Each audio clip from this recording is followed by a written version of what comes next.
नमस्कार, न्यूज 44 देख रहे हैं आप। मैं हूं आपके साथ अभिषेक राज मिश्रा।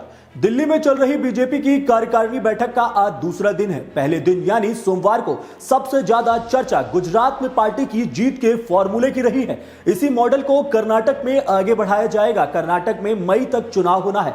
आज चुनावी राज्यों की लीडरशिप का टेस्ट भी होगा।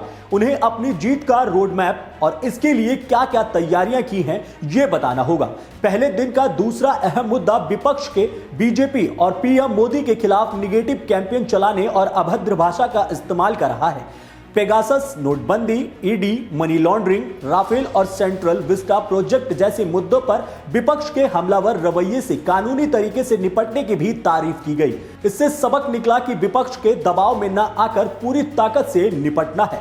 सूत्रों के मुताबिक विपक्ष के हमलावर रवैये से निपटने की प्रक्रिया पर बात करने के लिए काफी समय इसलिए दिया गया ताकि चुनावी में मुखिया अपना मनोबल ऊंचा रखे। वे विपक्ष के किसी आरोप पर घिरे नहीं बल्कि घेरे। हाईकमान ने चुनावी राज्यों की लीडरशिप से जीत की रणनीति का ड्राफ्ट मांगे थे। छत्तीसगढ़ और कर्नाटक की लीडरशिप ने अपने ड्राफ्ट पर चर्चा शुरू की, लेकिन उन्हें बीच में रोककर इसे और पुख्ता करने की सलाह भी दी गई। चुनावी राज्यों की रणनीति में संशोधन के सुझाव दिए जाएंगे। लीडरशिप बताएंगे कि नए वोटर्स के साथ लाने के लिए अब तक क्या क्या किया गया है। राजस्थान और छत्तीसगढ़, जहां कांग्रेस की सरकार है, वहां विपक्ष को धाराशाही करने के लिए अब तक क्या किया गया है और आगे क्या रणनीति रहेगी।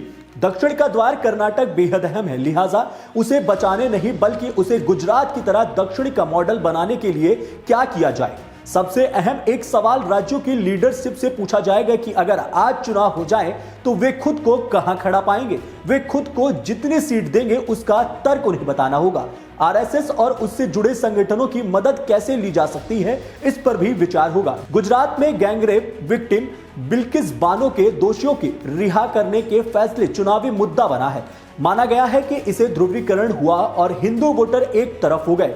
इस तरह के मुद्दों की लिस्ट बनाने को हर राज्य को निर्देश दिया जा सकता है। किस राज्य में कौन सा स्टार कैंपेनर जाना चाहिए, इसके लिए राज्य में सुझाव भी लिए जाएंगे। हालांकि ये अभी तय नहीं होगा।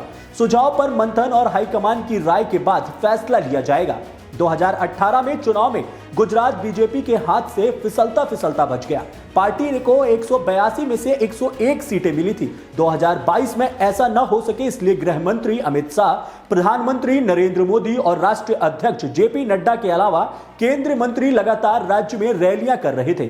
चुनाव से 20 दिन से पहले 150 से ज्यादा जनसभाएं हुई। इसमें 35 से ज्यादा प्रधानमंत्री नरेंद्र मोदी और गृह मंत्री अमित शाह की थी।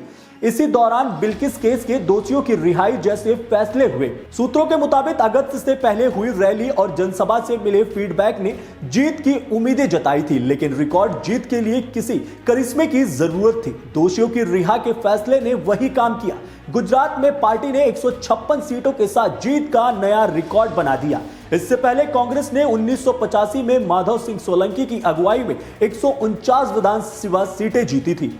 कर्नाटक के सूत्रों के मुताबिक पार्टी राज्य के हिंदुत्व से जुड़े मुद्दे तलाशेगी। पिछले साल कर्नाटक के दक्षिणी जिले शिवमेगा में बजरंग दल के नेता हर्ष और फिर बीजेपी युवा मोर्चा के जिला सचिव प्रवीण नेट्टरू की हत्या के बाद ये हिंदुत्व संगठन और पार्टी के युवा कार्यकर्ता गुस्से में हैं। ऐसे में बीजेपी अपने कार्यकर्ता को मनाने के लिए हिंदुत्ववादी मुद्दे भी उठाएगी।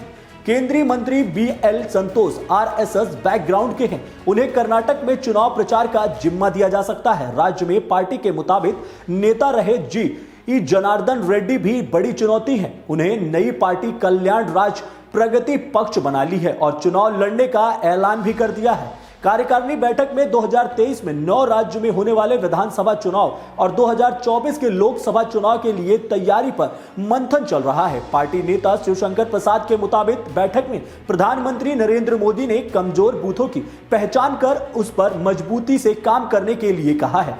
पार्टी में ऐसे 72,000 बूथ की पहचान की है। अब तक 1,32,000 बूथों पर पार्टियां पहुंच चुकी हैं। देश और दुनिया की तमाम जानकारी के लिए हमारे साथ जुड़े रहिए न्यूज 44 में।